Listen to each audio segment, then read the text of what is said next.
Bonsoir à toutes et tous et bienvenue à notre webinaire ce soir. On attend 2 minutes, je reviens vers vous. Merci.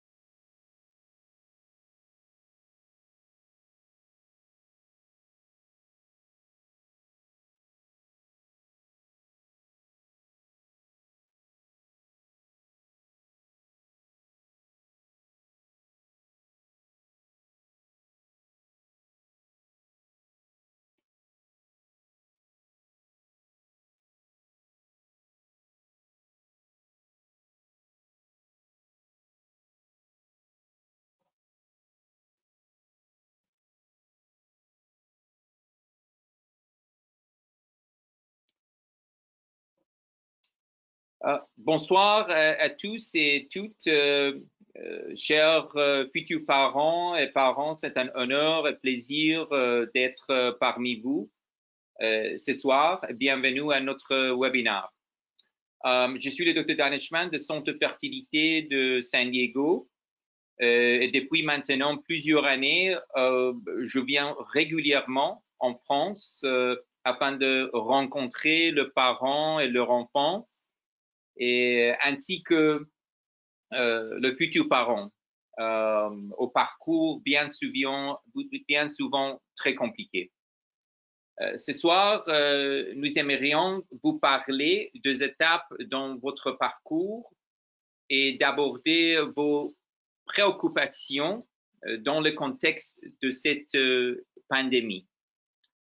Comme vous le savez, peut-être il y a 3 étapes, 3 parties de votre parcours. La partie de votre sperme, la partie de votre donneuse et la partie de votre femme porteuse ou gestatrice. La première étape est de faire votre spermogramme et d'évaluer tous les paramètres de votre spermogramme en France, ainsi que vos tests sanguins pour les maladies infectieuses. De plus, on peut vous envoyer un test kit génétique afin d'évaluer la présence de mutations récessives afin de nous assurer la compatibilité génétique avec votre donneuse. En attendant votre séjour chez nous, pour congeler votre sperme, vous pouvez accéder à la base de donneuse et réviser le profil. Lorsque le gouvernement a assoupli les restrictions de voyager, vous pouvez faire séjour chez nous pour congeler votre sperme. On peut créer les embryons juste après et congeler les embryons pour vous.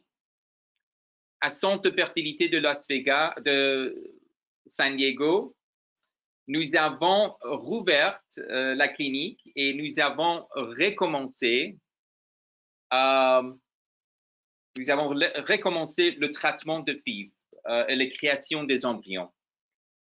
Nous espérons de recommencer le transfert en juin. Après avoir congelé vos embryons, on va attendre votre femme porteuse qui correspondent à nos critères. En fait, le Dr. Friedman, elle va vous expliquer nos critères stricts concernant votre femme porteuse.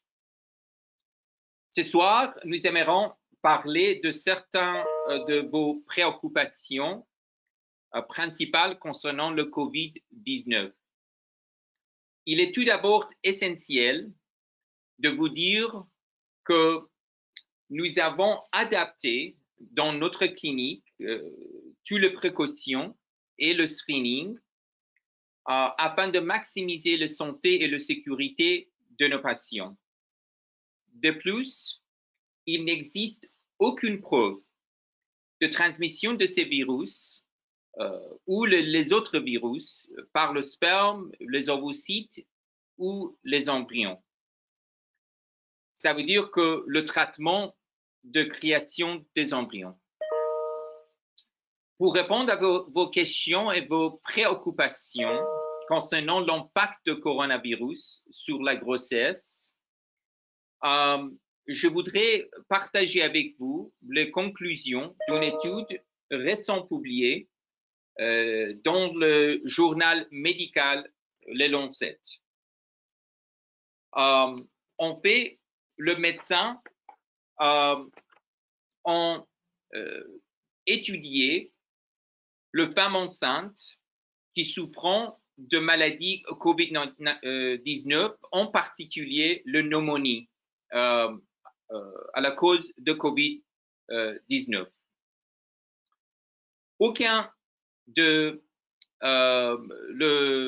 Il n'y a pas aucune évidence de COVID-19 dans le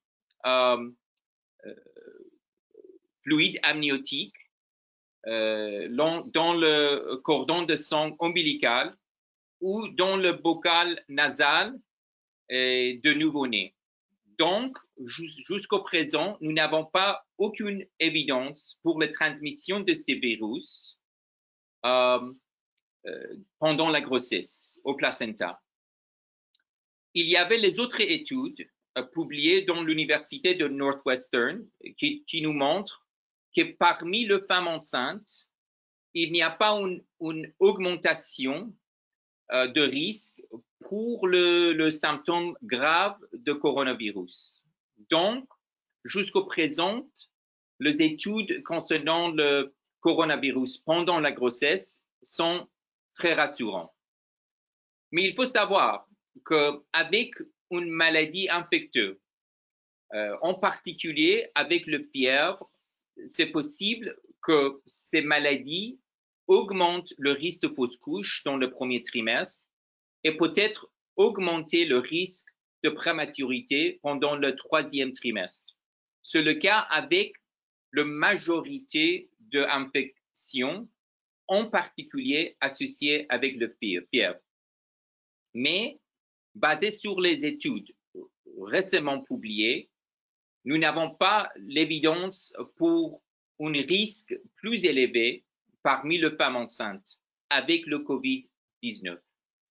Donc, jusqu'au présent, les études nous rassurent. Alors, je voudrais vous présenter le Dr. Friedman. Merci, Dr. Danishmand. Bonsoir.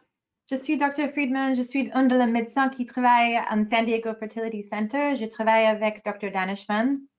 J'espère que vous êtes bien pendant cette période difficile. Nous savons que c'est très difficile d'attendre pour le moment pour commencer cette démarche. Je voudrais parler des étapes dans la démarche. Nous pensons qu'il y a 3 étapes dans votre parcours vers la parentalité. Et la première étape concerne votre sperme. Comme Dr. Danishmand a déjà expliqué, vous pouvez choisir la date qui vous convient le mieux pour congeler le sperme. Quand il est possible de voyager, vous pouvez choisir les dates qui vous conviennent le mieux pour congeler le sperme dans notre clinique en San Diego ou peut-être à New York, si c'est plus simple pour vous. Et un jour est suffisant pour congeler le sperme et compléter tous les tests qui est nécessaire pour votre projet.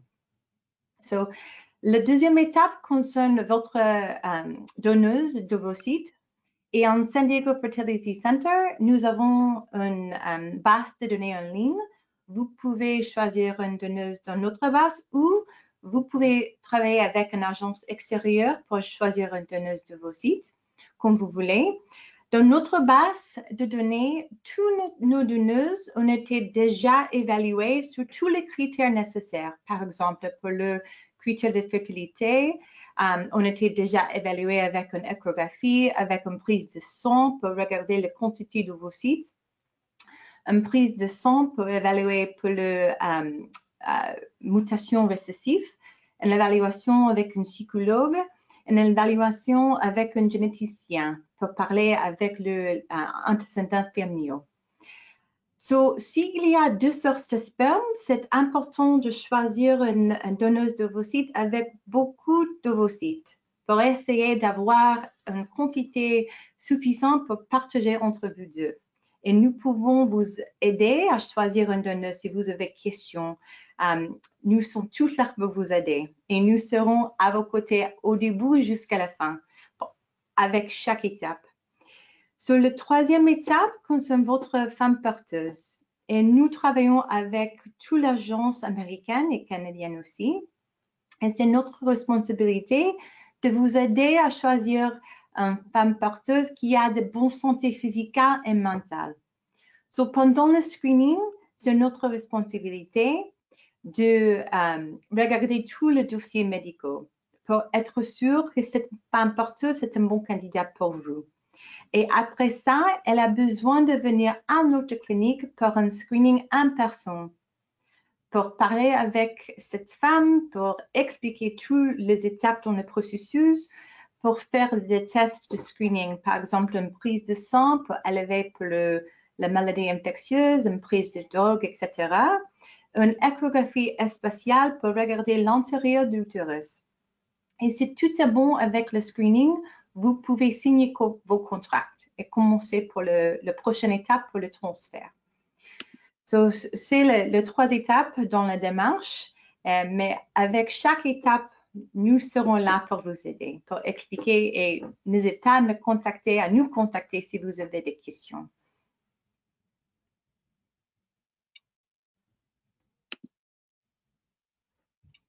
Bruce? Ok, c'est moi. Vous m'entendez? Oui. Super. Bon, je vais... bonjour, bonsoir à tous, à toutes. Je veux prendre quelques minutes pour discuter un petit peu la situation ici aux États-Unis en tant que voyager ici et repartir vers la France après. Comme vous le savez, nous sommes maintenant dans une période d'interdiction de voyager vers les États-Unis. Ça date d'un mois à peu près. Ces interdictions sont là pour ceux qui n'ont pas de citoyenneté américaine et qui étaient présents sur le sol de la zone Schengen, la Grande-Bretagne, l'Irlande, la Chine ou l'Iran pendant les 14 jours avant de tenter de voyager aux États-Unis. Une solution si vous voulez voyager vers les États-Unis et ce n'est pas urgent et vous avez le temps, vous pouvez vous déplacer vers un tiers pays pendant 14 jours avant d'accéder au sol américain. D'abord, c'est un peu compliqué. D'abord, il faut trouver un pays qui accepte de vous accueillir. Et ensuite, il faut reconnaître le risque que vous courrez avec cette solution qui est une nouvelle interdiction contre les personnes qui ont été présentes dans ce tiers pays. Pour vous qui avez une situation plus urgente, je ne sais pas s'il y en a des gens parmi vous, mais si comme par exemple vous attendez la naissance de votre enfant par la GPA aux États-Unis pendant les 2 mois qui suivent, il y a peut-être une autre solution. Si vous travaillez avec une agence ou avec un avocat ici aux États-Unis, vous devez être en contact avec eux maintenant pour obtenir l'autorisation de voyager aux États-Unis par le biais d'une exception aux interdictions. L'exception principale que nous utilisons, c'est l'exception qui permet aux non-citoyens de venir aux États-Unis si leur présence si leur présence sur le sol américain est dans ce qu'on dit entre guillemets l'intérêt national. Alors, qu'est-ce que ça veut dire? Dans les cas où les parents intentionnels dans les cas des parents intentionnels qui ont déjà réussi à venir ici aux États-Unis, le raisonnement était que avoir des parents ici pour la naissance de leur enfant est dans l'intérêt national, entre guillemets, parce qu'il évite que les ressources médicales de l'hôpital soient divergées vers l'enfant dans l'absence des parents, au lieu de vers les soins contre le Covid. Donc, c'est vraiment le cas de protéger les hôpitaux. Si votre agence, votre avocat ne s'en occupe pas maintenant, il faut s'y mettre, franchement. Le processus pourrait prendre en ce moment, je dirais à peu près une semaine, mais c'est une fois que tous les éléments du dossier sont rassemblés. Il faut savoir que dans tout ce que je vous dis aujourd'hui, il n'y a pas de police, il n'y a pas de processus officiel. Ces dossiers sont traités un par un.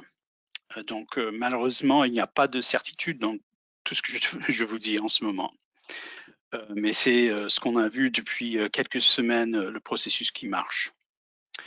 Alors, une fois que vous êtes ici, si vous êtes ici toujours pendant cette période d'interdiction de voyager, si vous venez pour la naissance de votre enfant, rentrer en France, c'est peut-être un peu différent. Un peu différent que prévu. Normalement, les parents obtiennent un passeport américain pour leur enfant avant de partir. Mais maintenant, les bureaux de passeport ici aux États-Unis sont fermés. Enfin, ils disent qu'ils sont fermés pour les cas qui ne sont pas ultra urgents. Et normalement, les passeports pour les nouveau-nés ne sont pas considérés comme ultra urgents. Mais quoique, je vous dis ça, on a vu des cas récemment où on a réussi d'obtenir le passeport américain pour l'enfant. Dans les autres cas, ce qui s'est passé, c'est que les parents ont obtenu pour l'enfant un laissez-passer ou carrément un passeport français pour l'enfant auprès du consulat français aux États-Unis. Nous sommes certainement dans une période incertaine et floue, ça change presque tous les jours. Et bien sûr que nous espérons que cette situation ne durerait pas longtemps, mais entre-temps, vous avez une assez grande quand même communauté de professionnels qui restent prêts à vous aider.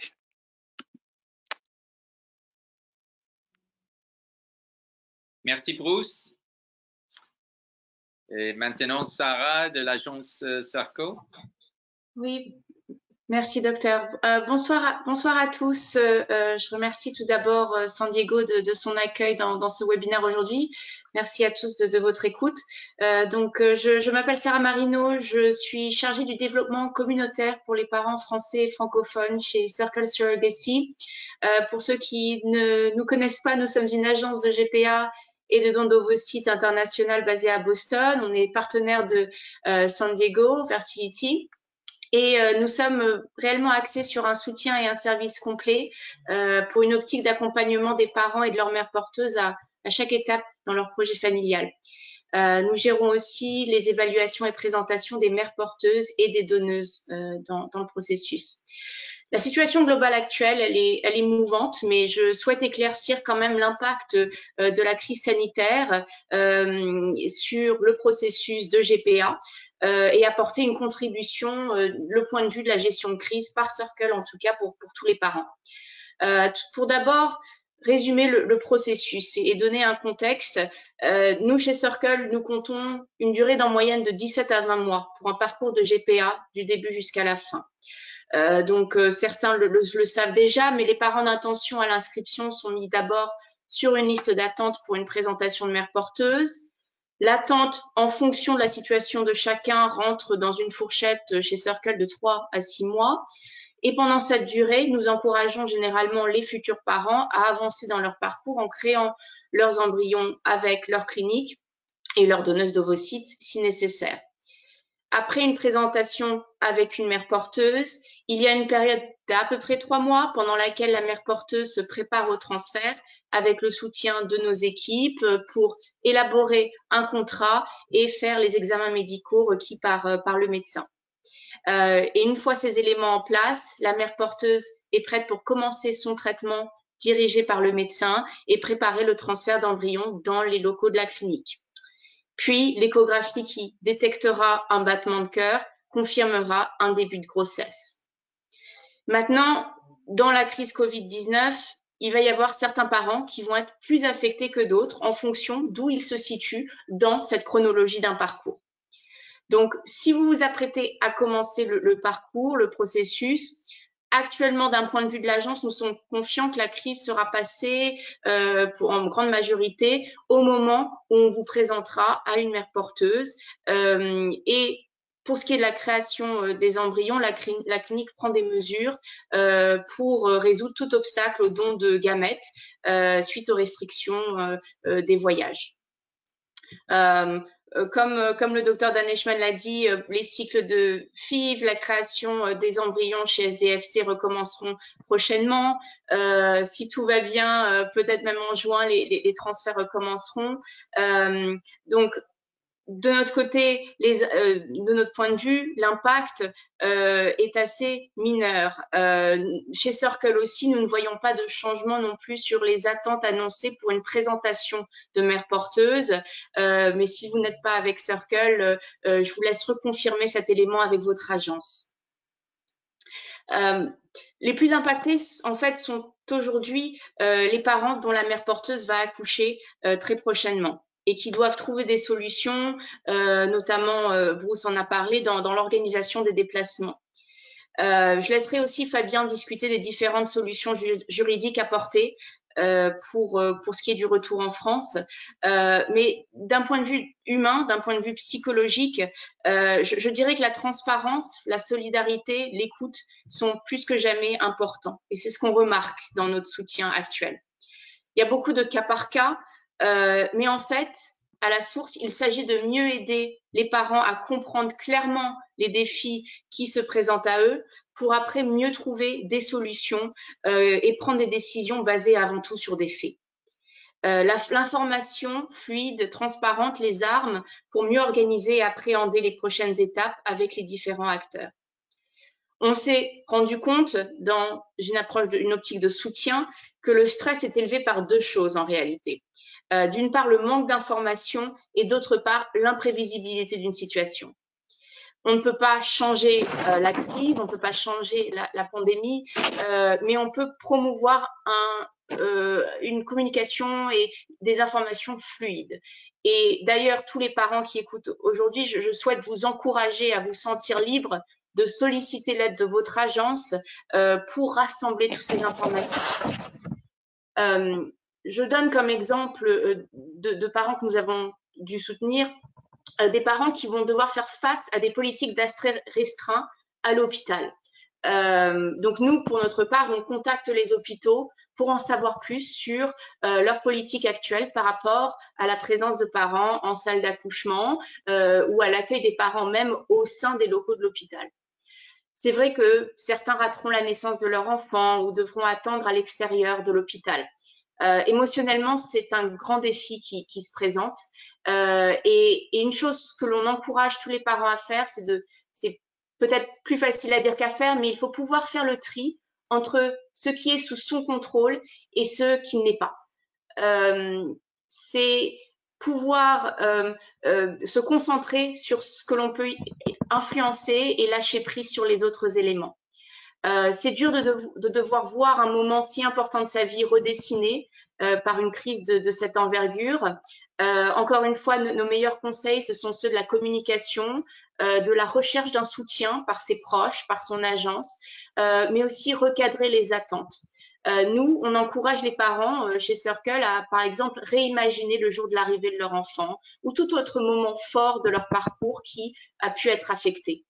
Donc, être en contact avec la mère porteuse, peut-être lui demander de garder des objets très propres à cette aventure, si elle est à l'hôpital, le bracelet à l'hôpital de l'enfant, par exemple, privilégier les appels vidéo, documenter chaque étape dans le contexte de la situation pour réellement écrire une nouvelle histoire et s'adapter au mieux, étant donné les circonstances difficiles. Et enfin, le dernier point que j'ajouterai, c'est qu'on a vraiment remarqué en tant qu'agence que la solidarité entre les parents, ça aide à cultiver le partage du soutien, des informations, des idées, des conseils. Donc, on met en relation les parents qui sont dans des situations similaires pour faciliter ces échanges. On vous encourage à faire le même et à rechercher ces contacts si votre agence peut vous le permettre. Donc voilà pour ma présentation, je vous remercie et je vais laisser la parole à Fabien pour répondre aux dernières interrogations et faire sa présentation. Merci à tous. Bonsoir, donc je suis Fabien Gaudry, je suis français, j'habite à Bruxelles. Je suis moi-même devenu papa par GPA de mes 2 enfants. Je suis juriste et donc je travaille également, je collabore avec Circle, qui est l'agence qui m'a permis de devenir père. Ce qu'a dit Sarah me touche beaucoup parce que effectivement, ce sont des projets auxquels on a pensé déjà depuis très longtemps quand on veut devenir parent, qui sont des projets qui sont assez complexes et donc on les imagine, on les dessine comme elle le dit très bien et c'est vrai que la situation d'aujourd'hui en fait, eh bien force les parents à repenser en fait et à s'adapter à ce qu'ils peuvent contrôler.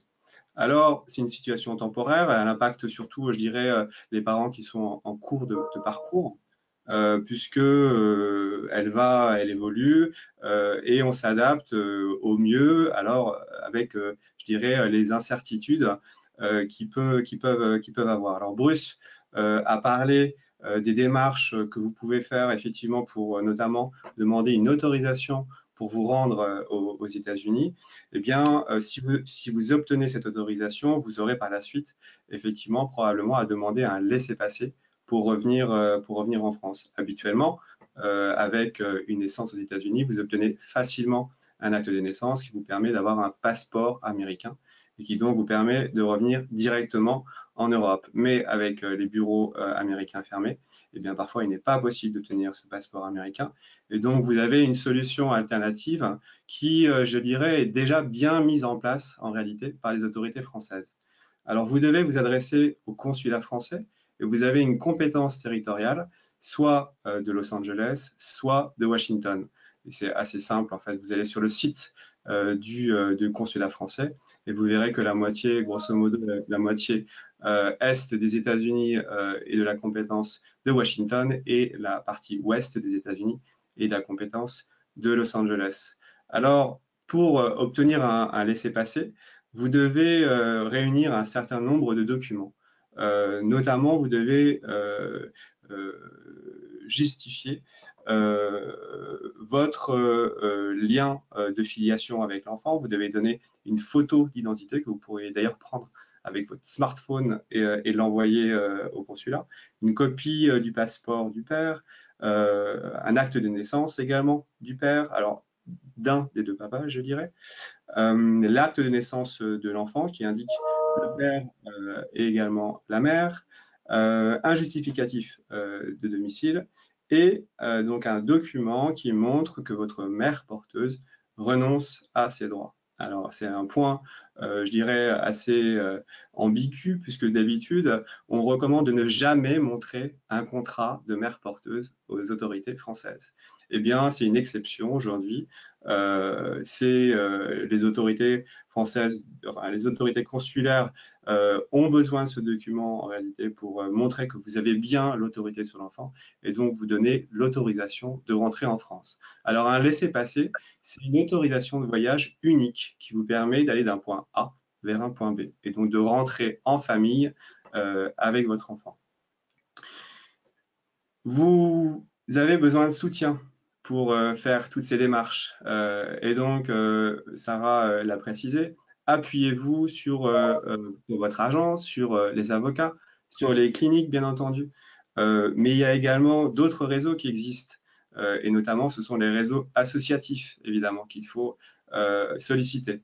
Alors, vous avez l'association Clara pour les couples hétérosexuels, et puis vous avez l'association de l'ADFH et de l'APGL également, qui sont extrêmement bien informés et qui sont au fait de toutes ces démarches et qui peuvent évidemment vous appuyer dans vos démarches.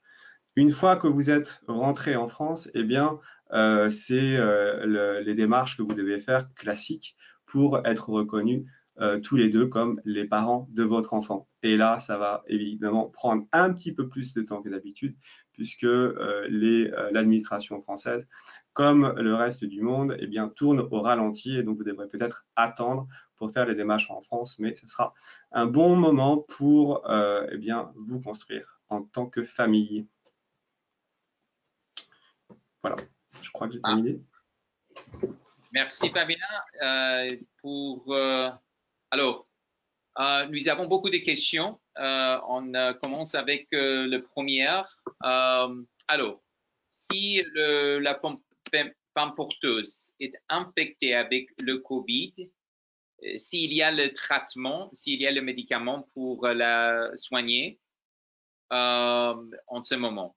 Alors, oui, et il y a le médicament pour la soigner, par exemple le chloroquine, un autre antiviral qui s'appelle Remdesivir pour la soigner.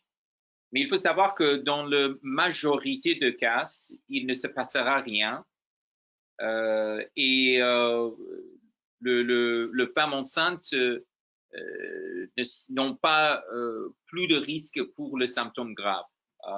Mais comme nous en avons discuté, s'il y a le fièvre, s'il y a le symptôme grave, ça peut augmenter le risque pendant la grossesse, avec toutes les maladies infectieuses, en fait. Alors, il y a une autre question. Bonjour, le Dr. Daneshmand, Dr. Friedman. Nous avons matché avec une mère porteuse. Notre mère porteuse présente de l'asthme occasionnel. Et est-ce que c'est là une contre-indication à un transfert à cause du COVID-19? Le Dr. Friedman? C'est une bonne question. Non, nous ne pensons pas que c'est une contre-indication. Merci à tous pour votre patience avec mon français. Mais non, asthme n'est pas une contradiction pour être une mère porteuse pendant cette pandémie. Oui. En fait, il y a le maladie, par exemple, comme asthme et le diabète, hypertension, qui peut augmenter, par exemple, les symptômes de COVID-19. Mais en fait, la maladie asthme, c'est une maladie très commune et ça ne peut pas avoir un impact significativement sur les symptômes de COVID. Alors, c'est une question en anglais. Would you test all surrogates for potential COVID-19 immunity? Alors, le Dr. Friedman, c'est une question pour vous. Est-ce que on a besoin peut-être de tester tous les patients pour les anticorps contre le virus? Il faut des tests. Oui, en fait, c'est une bonne question. Pourquoi? Parce qu'avec si on a l'immunité, ça peut par exemple augmenter nos confiances que c'est pas possible par exemple de transmettre ce virus et c'est pas possible par exemple d'avoir l'infection. Mais en ce moment, il faut savoir qu'avec le test qui sont disponibles, les tests ne sont pas trop fiables. C'est pour ça que, par exemple, on attend le test des anticorps plus efficaces avec qui sont très fiables avant de, par exemple, avancer avec un programme, protocole de testing pour tous, pour les anticorps. Alors, une autre question peut-être pour vous, Bruce. Nous avons une femme porteuse canadienne, mais vous pensez que c'est possible pour elle de voyager ici aux États-Unis pour le transfert prochainement? Ben, la frontière avec le Canada est fermée aussi en ce moment, donc j'imagine mal que ça peut se passer facilement.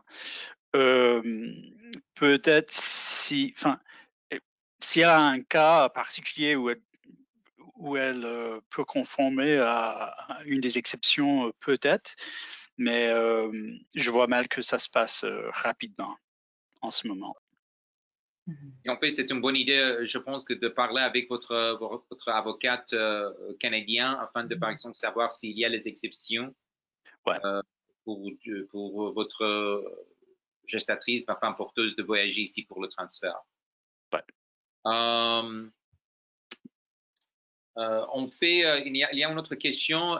Quand pensez-vous pouvoir reprendre le screening pour les femmes porteuses et peut-être pour les donneuses?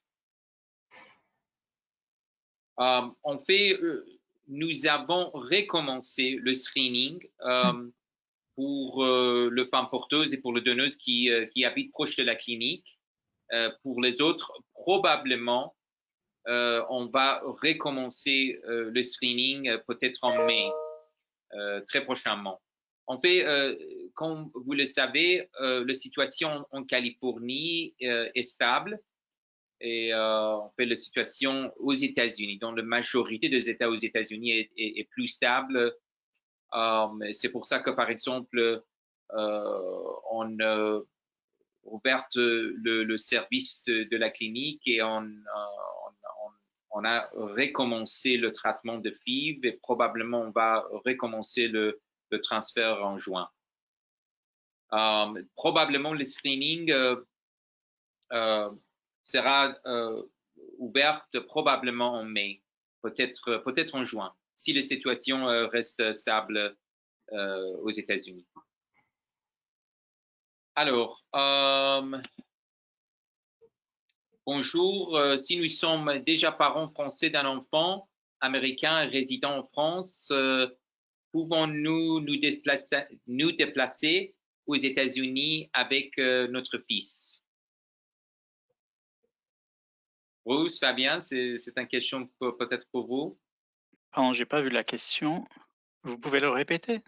Oui, absolument. Bonjour, si nous sommes déjà parents français d'un enfant américain et résident en France, pouvons-nous nous déplacer aux États-Unis? Oui, bien sûr. J'ai pas saisi la question, mais c'est une super bonne question. Oui, il y a une exception à l'interdiction de voyager sur le sol américain si vous êtes le parent d'un Américain mineur. Et avoir déjà un enfant en France, cet enfant, l'Américain, il ou elle peut voyager aux États-Unis, puisque l'interdiction n'est pas pour les citoyens américains. Donc, si vous avez un petit Américain chez vous, et vous êtes le parent de ce petit Américain, vous pouvez voyager avec lui. Super bonne question. Parfait. Il y a une autre question pour vous, Bruce. Bonjour, notre fille va naître le 12 juin et nous sommes en train de constituer le dossier pour l'ambassade de mai. L'hôpital Rancho Springs Medical Center refuse de nous faire un courrier attestant que nous devions être présents pour l'accouchement. Que nous conseillez, vous? Merci.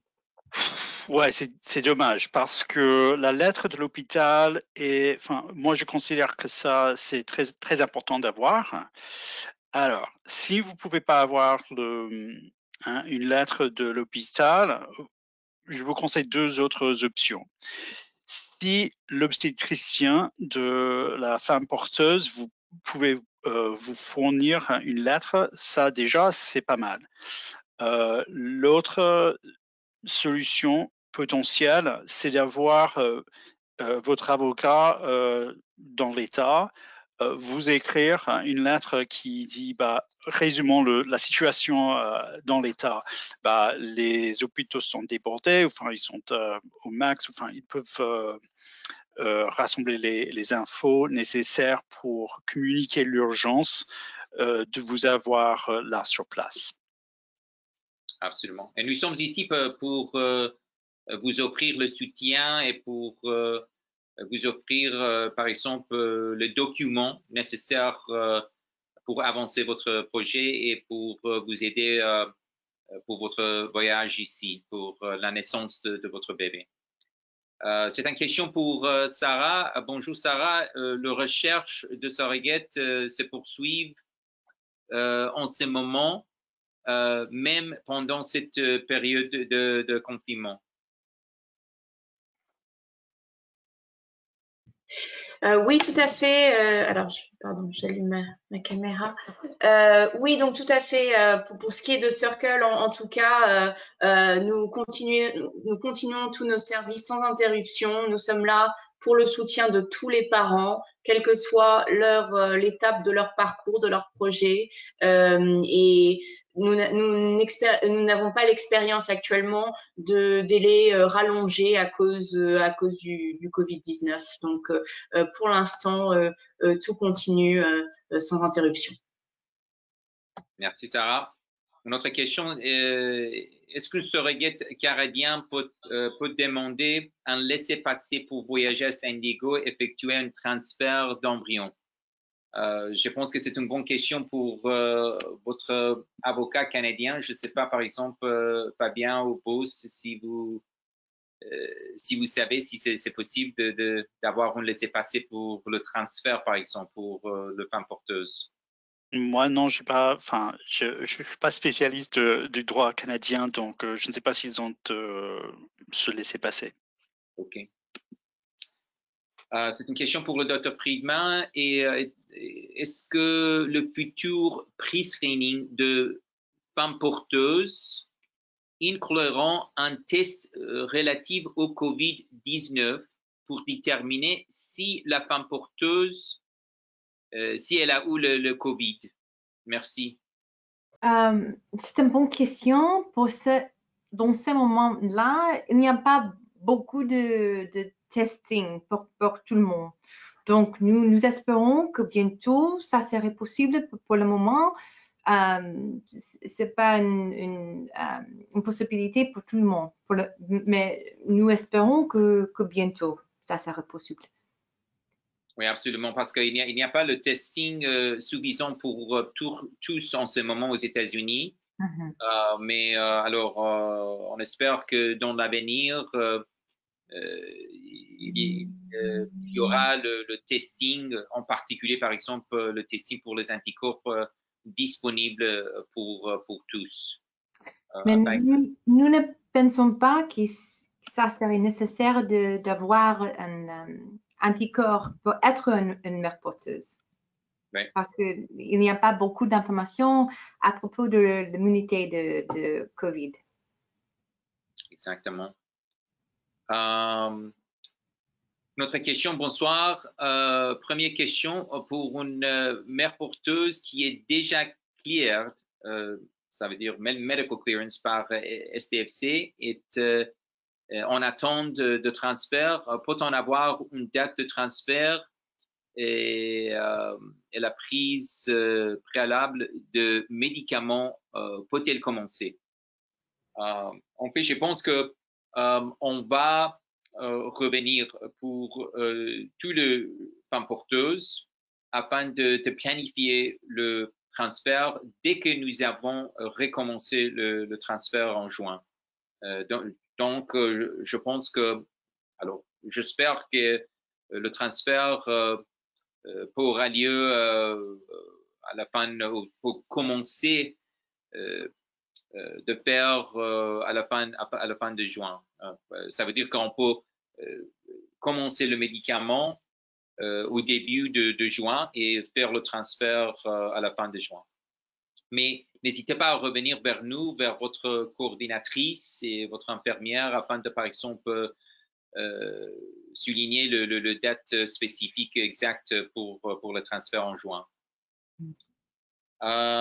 Deuxième question, une mère porteuse peut-elle commencer la phase de screening de maintenant et obtenir le clearance pour un transfert en juin?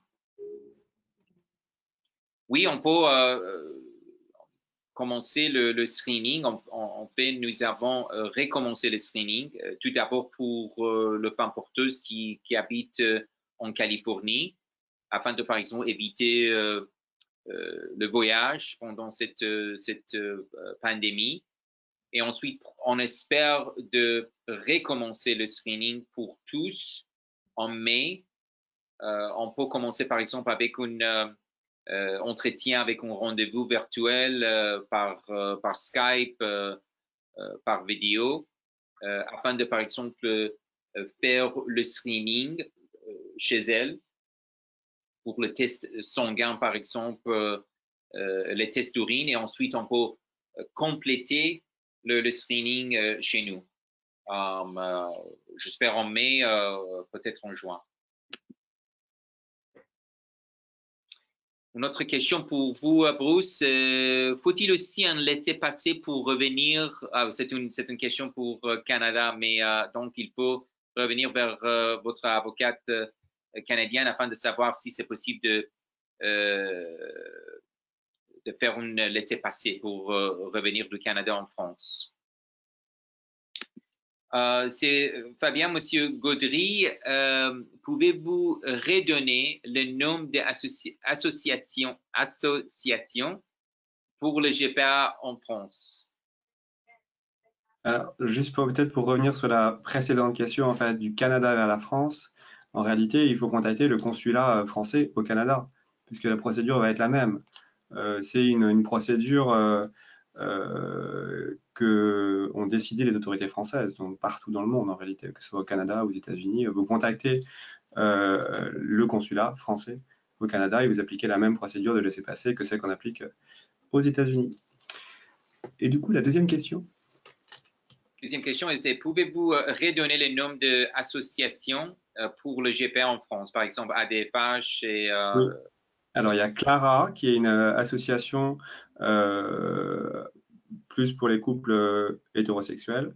Vous avez l'ADFH, qui est l'association des familles homoparentales, et l'APGL également. Donc, ils sont, je dirais, les deux associations ADFH et APGL pour les couples gays.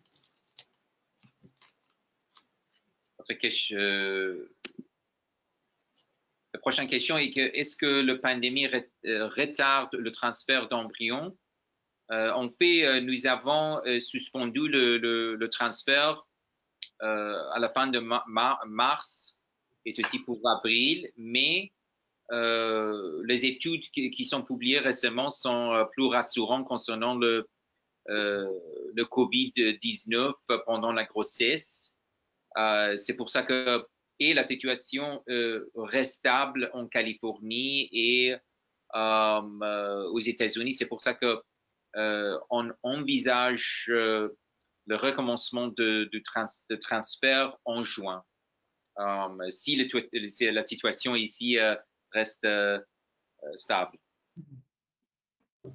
La prochaine question est de Dr. Danishmand. Do you recommend pursuing with pregnancy before vaccine?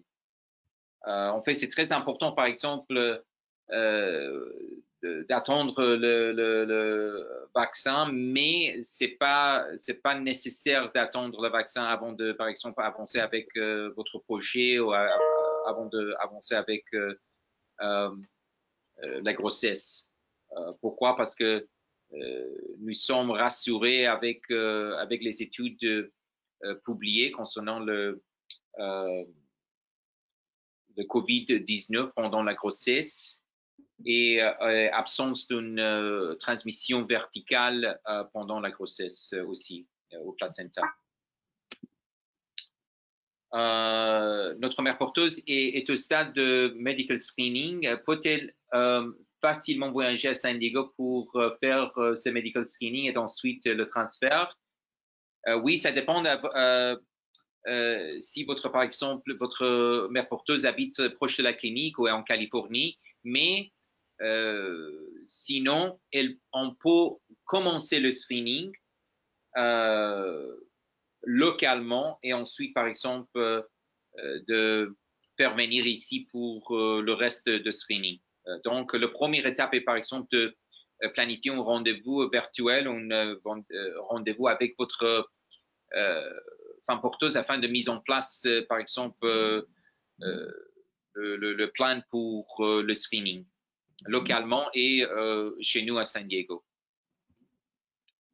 Je peux rajouter un petit peu? Absolument, oui, oui. Je voulais dire que nous n'avons pas des restrictions de mouvement global ici aux États-Unis. Donc, moi, j'habite dans les environs de Boston. Je peux facilement me déplacer à San Diego si je veux. Nous n'avons pas les mêmes restrictions de mouvement. Mais le problème, c'est que, enfin, ce qu'il faut discuter avec votre agence, si vous en avez, ou avec la femme porteuse elle-même, est-ce qu'elle veut se déplacer en ce moment? Quelle est la situation familiale de la femme? Est-ce qu'elle court un risque trop élevé pour se déplacer maintenant? C'est un très, très bon point, Bruce. Merci beaucoup. Alors, pour lui, Dr. Friedman, quels sont les critères d'une bonne mère porteuse? C'est une bonne question. C'est important d'avoir une mère porteuse qui a de bonnes santé physique et mentale, par exemple, peut-être une IMC inférieure à 32, une mère porteuse qui fume. Il y a beaucoup de critères qui sont importants parce que la seule chose qui est importante, de vous aider à avoir un enfant qui naisse en bonne santé. Donc, c'est notre responsabilité de vous aider et de travailler avec votre agence pour choisir une mère porteuse qui a de bonnes santé physique et mentale aussi. C'est bien important aussi. Notre mère porteuse habite en Californie et devait effectuer son screening la semaine de fermeture de STFC. Merci beaucoup pour cette conférence.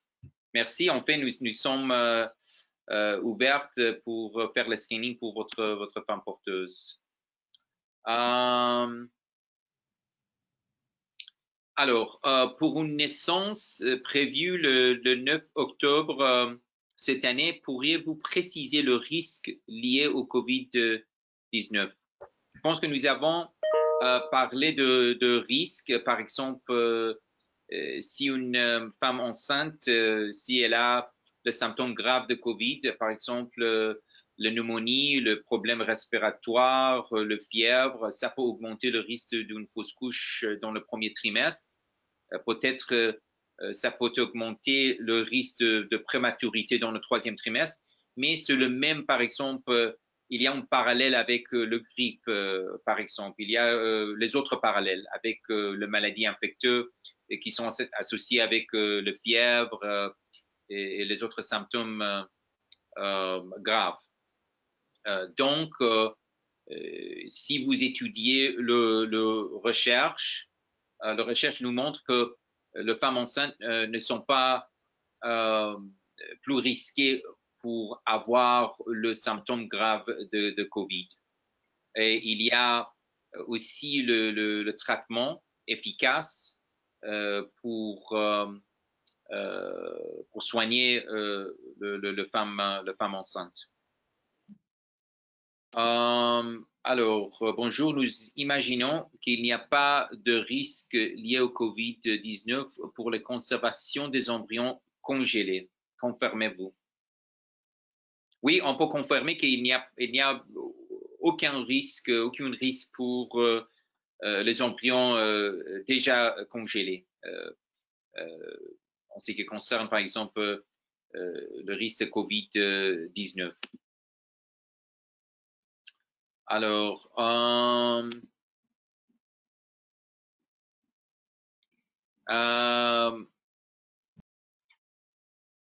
fait, nous avons déjà discuté cette question. Qu'est-ce que vous pensez que les autorités californiennes donneront leur accord pour relancer le cycle de FIV? En fait, le gouvernement californien envisage nos services, le service essentiel. C'est pour ça que, par exemple, nous avons le droit de recommencer le processus de FIV, mais il faut savoir aussi que nous avons adapté le screening strict et le protocole strict afin de maximiser la sécurité et la santé de nos patients ici à Centre de fertilité à San Diego.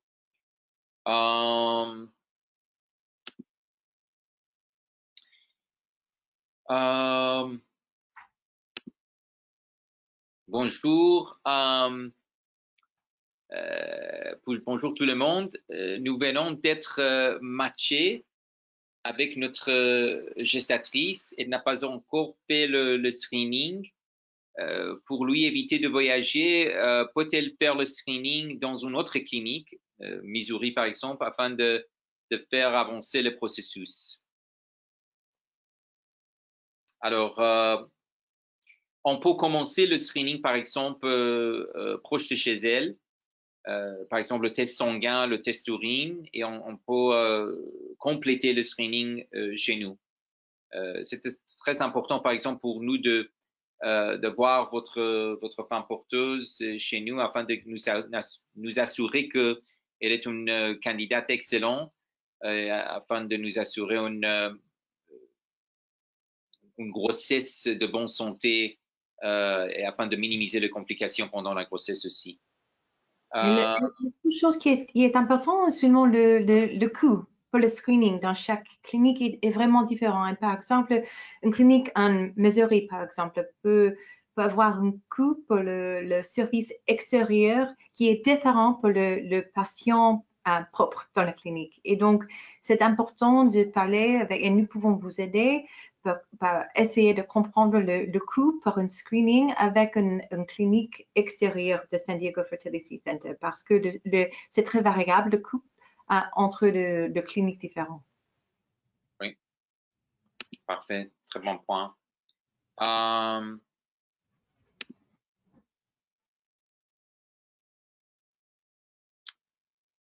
On fait, bonjour Dr. Friedman, et si le screening a déjà été effectué, mais que le transfert n'a pas encore été fait, est-ce qu'il faut refaire des examens complémentaires avant le transfert, un autre screening, par exemple? Non, normalement, non, c'est pas nécessaire de refaire un screening avant d'un transfert. Il y a une autre question. Quelles sont les conditions nécessaires pour que STFC recommence le transfert des embryons? En fait, je pense que c'est très important de continuer à évaluer et étudier les recherches récemment au niveau de COVID-19 et l'impact de ce virus sur les grossesses. Jusqu'au présent, les études sont très rassurantes. Il faut aussi, par exemple, nous assurer qu'il y a le traitement et le médicament qui sont efficaces pour le soigner, par exemple, pour soigner le femme enceinte s'il y a les symptômes graves de COVID. Et la situation en Californie et dans les autres États, s'il reste stable, on pourrait commencer le transfert.